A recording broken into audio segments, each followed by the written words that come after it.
Glory. If it's your computer. Or you could send needling onto my computer.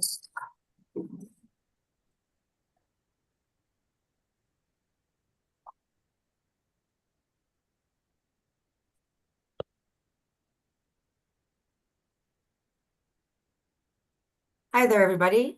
Thank you so Here. much for attending our Blue Water Park Replacement Project information meeting. A few little housekeeping bits at the beginning, as usual. I'm going to be muting people for background noise, so if you'd like to speak, please remember to unmute yourself. You can indicate you'd like to speak by raising your physical hand or your digital hand. You can also put your questions in the chat. And you are encouraged to speak or chat throughout the meeting. No waiting to the end is necessary. We look forward to hearing from you throughout and your insights. So we're going to start off today with Patrick Graham, the Director of Engineering at Bowen Island Municipality, to talk about operations and infrastructure with the capital projects. Patrick? Okay, thanks. Can you see my screen? Yes, we can see your screen. Yeah. So I think the last update we had was in September, and at that time, the contractor that we hired to complete the water system improvement works was just getting underway. It was a later start than we were hoping. It took a while to get them going. They are going full tilt now. They've hold on. So they're starting with the west side wells connection portion of the project to interconnect the Bowen Bay wells that will be upgraded with the broader system. So they've finished installing the 75 millimeter HTPE fill line from the Bowen Bay wells, the well 1 and 2 shed, to the King Edward Bay chlorination shed. And so they're just finishing pressure testing and disinfecting that line now, and then they'll do the tie-ins. The construction is going well so far in that we haven't really encountered any significant snags. They did run into a communication cable along a portion of this line that they had to move aside and then reinstall. So there's a little bit of extra cost there that was incurred. They didn't run into much bedrock at all, which is positive for the project timeframe and costs. They've ordered all of the electrical components and pumps a while back, so we expect that it will be early in the new year that they receive all those necessary components and are able to complete the system interconnection project. So now they're turning their attention to the blue water mains. They've been doing a number of test holes along Windjammer today, and looks like generally positive in terms of not a lot of shallow bedrock. There was one section that they did encounter some shallow bedrock, and it was too close to the existing main where it ended up for them to do any blasting. So that section had to be realigned. And that moves it closer to the ditch on the other side of the road. And to meet coastal health requirements, some additional liner has to be added. So there's a bit of additional cost there. They'll be continuing they should be starting the installation of the actual water mains this week. And for the most part, their pipe has been delivered, and we expect them to get going on that right away. Some of the changes that were either executed or contemplated on the project, we did make a change with our air valves to a cheaper alternative and saved some money that way. I mentioned about the fiber optic cable. There was some additional effort on their part there, on the contractor's part. And then the realignment of a section of the water main along Windjammer. We also have the addition of UV in the King Edward Bay shed. We haven't got pricing on that yet. And I think, as I mentioned in previous sessions, that this would be a shared cost for all the water service areas, because it is addressing the quality of everybody's water. We're not sure yet about, we're also getting pricing on installing filtration as well in the King Edward Bay shed. All of this would fit into the existing shed. We're not sure what whether that's going to be a requirement or not. We've done some raw water testing on the King Edward Bay and Bowen Bay wells and Blue Water wells recently. And one of the King Edward Bay wells, not the one that we fixed this year, but one of the other ones has had a result with high turbidity. And we're just trying to get to the bottom of that now. We're going to be doing some resampling. And if it is continuing to be high turbidity, we might be required to install filtration as well. And again, that would be a shared cost across all of the water systems. There's also an additional sampling station that Coastal Health asked for near the King Edward Bay Reservoir. Again, that would be a shared cost. So that's a summary of where we're at now. If there's any questions or anything you would like me to elaborate further on, happy to do that. Thank you, Patrick. Rob? And unmute. There we go. Thank There you. we go. Thanks, Steph, for this, and Patrick for the presentation. I know it came up in, I think, the September Westside Community, all three community meeting about the existing water tanks in Bowen Bay. And there was a question from a Bowen Bay resident whether those would still be retained as part of the system, or would, and then I brought up about elevation issues. Has that been worked through, Patrick? I did follow up with Urban Systems about that question. And so there is an existing PRV at the connection point between King Edward Bay and the Bowen Bay systems. So that PRV should keep the pressures low enough that we're not overflowing the Bowen Bay tanks. They didn't think that we needed to install any additional valves or equipment to deal with that. But okay. Again, it's something that we'll know a lot better when we're operating the system, and if there's some adjustments that need to be made, we can make those adjustments. Okay. Thank you. Thanks, Rob. Is there anyone else who has a question for Patrick about infrastructure? Okay, seeing nothing. I think there's a brief update on the financial piece. Kristen's camera is not working today, but we are hopeful that her screen share will. Do you have something to share, Chief Financial Officer Kristen Watson? Thanks, Steph. Yeah, apologies for my wonky camera here, but it's been out of service for a couple of weeks now, and hopefully I will have it fixed by the end of the year here. So I'm going to try and share just the piece that was in the agenda package. It was a statement of operations through to November 15th. I think you should probably be able to see that. Yeah. Yeah, Yeah. sharing's working. Great. Okay. Thanks. Yeah.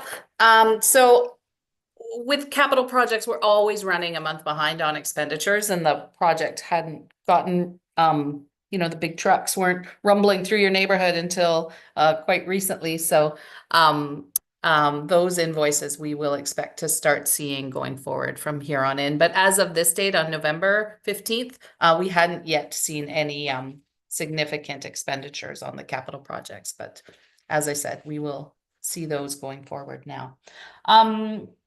Talking about expenditures, everything has been recorded as far as salaries and expenditures there. We're up to date, inclusive of any of the retro payments to the bargaining unit staff regarding the settlement of the collective agreement.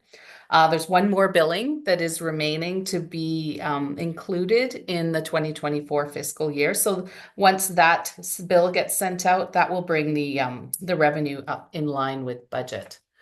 So everything is in line with budget expectations. Certainly there's nothing of concern or any unplanned expenditures that I want to make the community members aware of. I do want to draw your attention to February 17th, which will be an important date for Blue Water residents, all utility residents. Please plan to attend.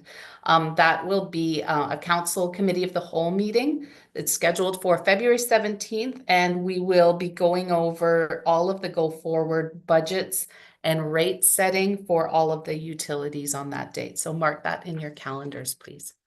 I don't have any other information. I can stop sharing or take any Sorry, questions. Kristen, is that 1 o'clock on February 17th? Committee of the whole, yes. Typically Okay. they start at 1 o'clock in the afternoon. So there will be notice sent out to closer to the date to remind everybody, but I just wanted you to have the opportunity to Okay, wonderful. Thank you so put it much. in your calendar. Wonderful. Do people have questions for Kristen, our Chief Financial Officer? Rob Duffy. It's your hand up. Rob? Yeah, thanks on that, Kristen. I know that there was some discussions with the three community chairs when they were in existence a while back on the cost sharing as we bring together the three water systems into this combined scenario. Yeah. On how we're going to handle all that. And I know that there were some ideas there. How are you doing on that? Is that going to be presented during the committee of the whole meeting in that February meeting, or exactly? Yeah. Okay. Definitely the three West Side systems will take probably the lion's share of that meeting. And that will be one of the topics on the agenda. Okay. Is there any chance for feedback sessions prior to that with us in the community, or we just send in our thoughts? And I know that I had some interesting thoughts on how this would potentially work too. How are you handling that? I will, as soon as I've got it finalized. I wonder if I feel like it needs to go to council at the same time that it goes to the community, but certainly be open to the community to provide feedback in advance of any council decisions. So can you leave that with me, and I will, as soon as I've got the work finalized and it's ready to go public, then I will talk with our corporate officer about how to get timing on the agenda, and we can make sure that we send out an email and public notice through our social media distribution to make you guys aware of it. And I'm happy to give you the heads up to Rob, and if you want to get the message out in the community too. That's great. Thank you. Yeah. I've also put in the chat the water@bimbc.ca. If you have a burning idea that you need to put into the universe, please feel free to send to that email. Kristen and Patrick are on that, along with more boots on the ground staff as well. Great. Thanks, Steph. Thank you. Mike, thank you. You've got your hand up. Yeah, actually, this is probably more a question for Patrick. I think back in maybe 6-9 months ago, we had some discussion about how the well in the the Mutiny Lane area in that post-Holocaust landscape that's up there now might impact, might be tied in the future. And you were having some discussions, I think. Has any progress been made on that? You're muted, Patrick. There is some progress that Ian has been making on that. He's hired consultants to design his system, and I'm not sure exactly where they're at.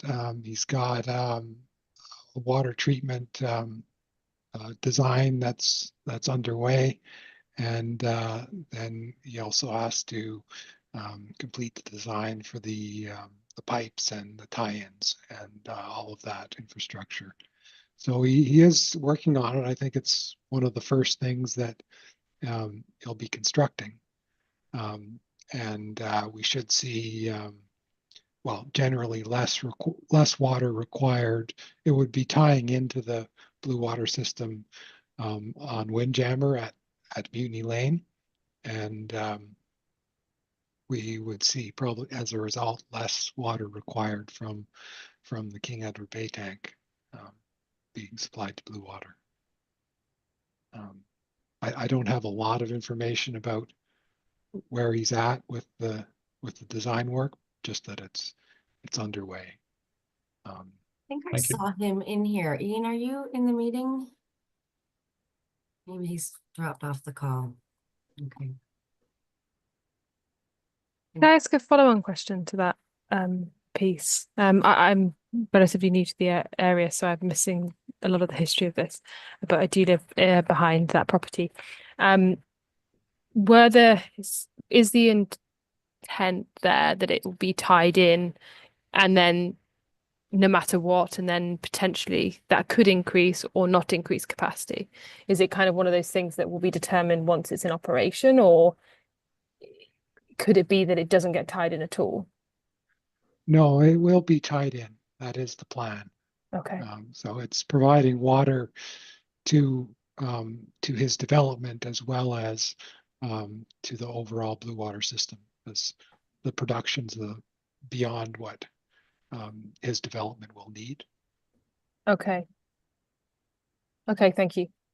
Appreciate And that.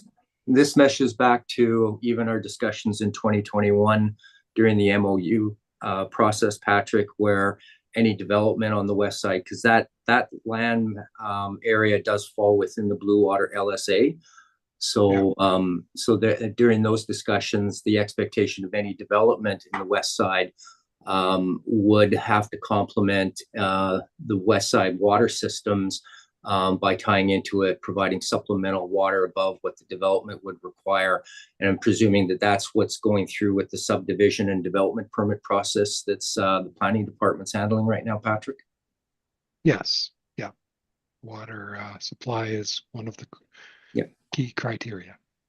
And then with the water main upgrades throughout Blue Water, that will bring it to fire flow readiness for the whole community, and the expectation being part of the LSA, any development that would be subdivided would follow bylaw 447 for fire flow requirements as well too, right?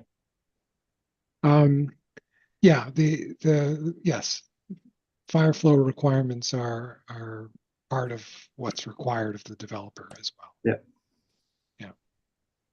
Including supplemental water storage. Well, yeah, the water storage would be part of a future phase. He's not planning to construct the water storage as part of this first phase of development. But we do have we do have connection to a full-size tank in the King Edward Bay tank that can provide for the necessary fire flows.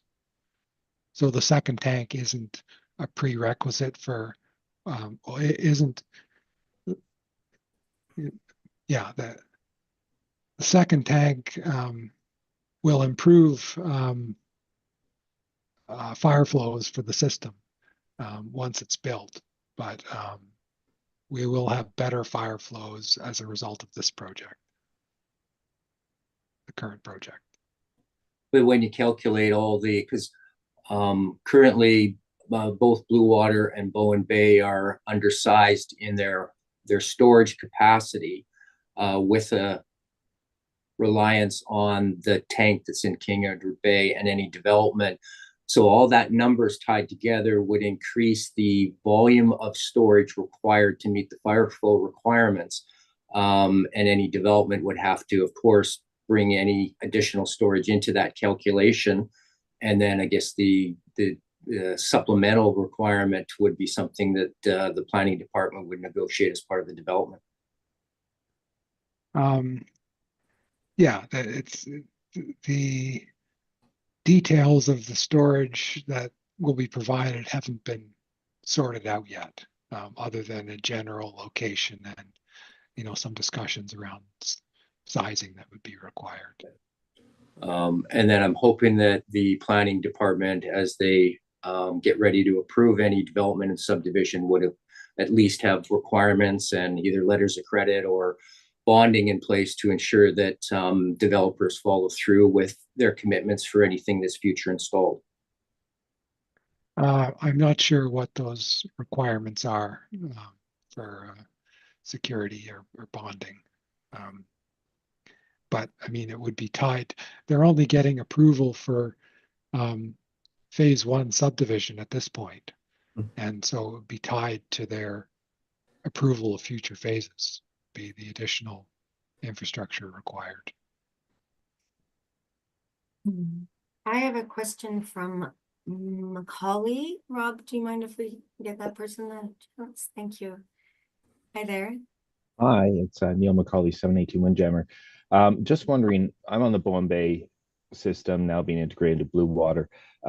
In the summer months, is there any idea, as far as I know, the aquifer has never been drained. It seems to be pretty productive, but is there any idea of the capacity for that aquifer compared to the other ones? I think it's the whole connection issue is because the Blue Water, the Bowen Bay aquifer is quite good. But is there any way to measure, and especially in the summer months, how productive that aquifer is? The nightmare scenario being that it somehow dries up.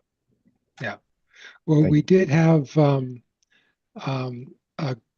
groundwater assessment and a report from a groundwater specialist that was done for all of the west side aquifers, and so they used the best methods that they have available to estimate the sustainable yield for each of the wells in the system. And so the amount that the pumping capacity is being increased is informed by those assessments. So the assessments showed that the sustainable yield was substantially higher than the sustainable yield means what you can draw out of it without depleting the aquifer, essentially. Mm-hmm. They showed that the sustainable yield was substantially higher than the current pumping capacity that's installed. And so the decisions to replace those pumps were informed by some detailed groundwater investigations. Okay. Neil, I've just put in the link, sorry, in the chat, a link to our reference materials page for the water systems. And I believe the groundwater report that Patrick is referring to is included in this list of documents. Yeah, it should be.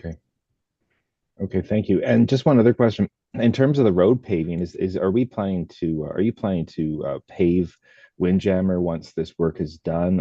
I'm just not sure if I know there's been some paving on Bowen Bay Road, but is the plan to repave Windjammer? Do you know? The plan is not to repave the entire road, just the trench areas that are being excavated. Okay, so just the side.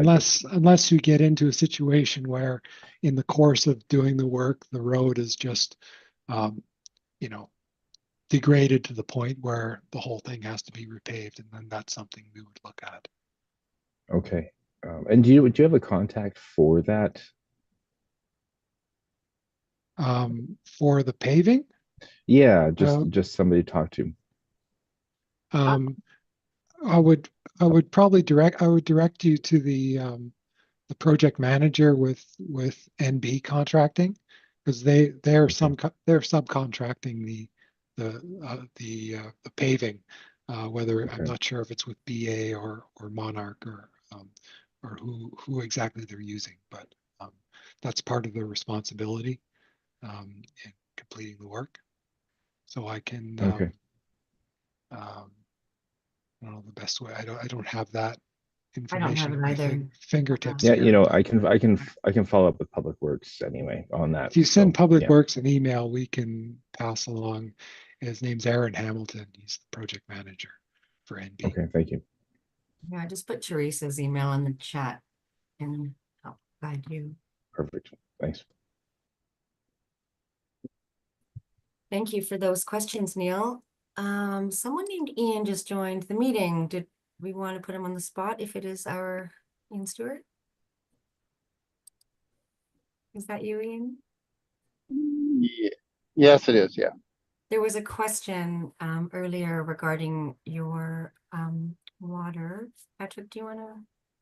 Oh, it was just a question about the status of the bringing that pump online. So I just indicated that you had hired some consultants to complete some design work that needed to be done, and that that would be followed with the the installation.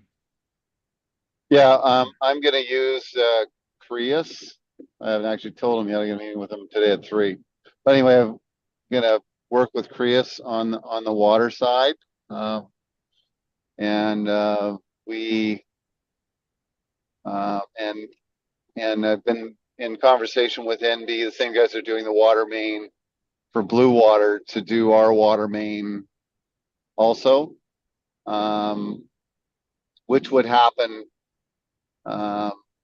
hopefully in the spring. So they've got some time in the spring, and it would kind of tie in with the Blue Water side of things. You know what's being done at Blue Water.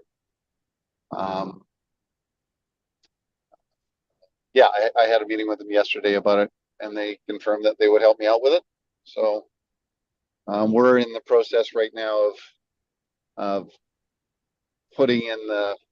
I had to do some blasting to get the water main in. So we've got another couple of days of blasting left to finalize the route through, and then we'll be finished the road, the blasting that I need to get the water main in the ground.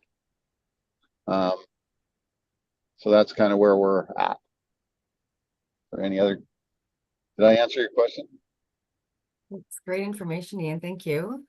I Okay. can't remember who asked it, but I think that would have answered.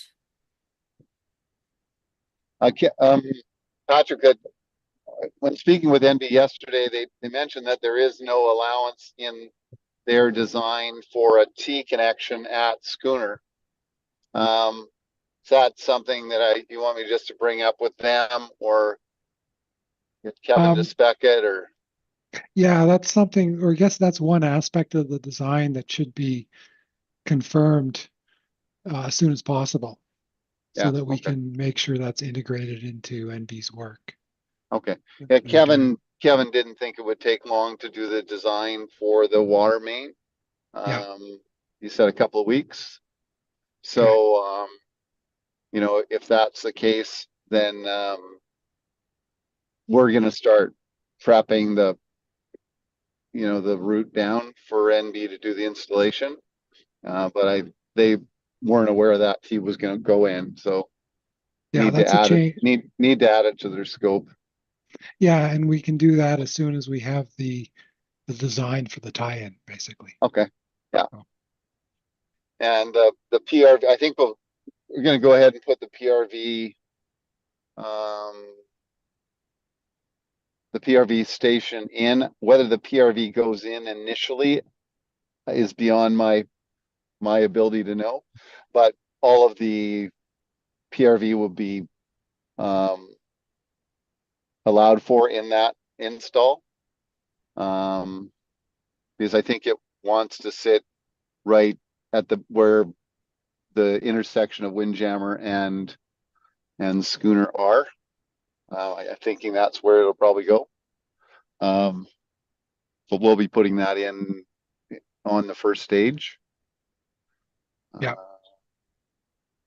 On the water side, there's some additional water testing that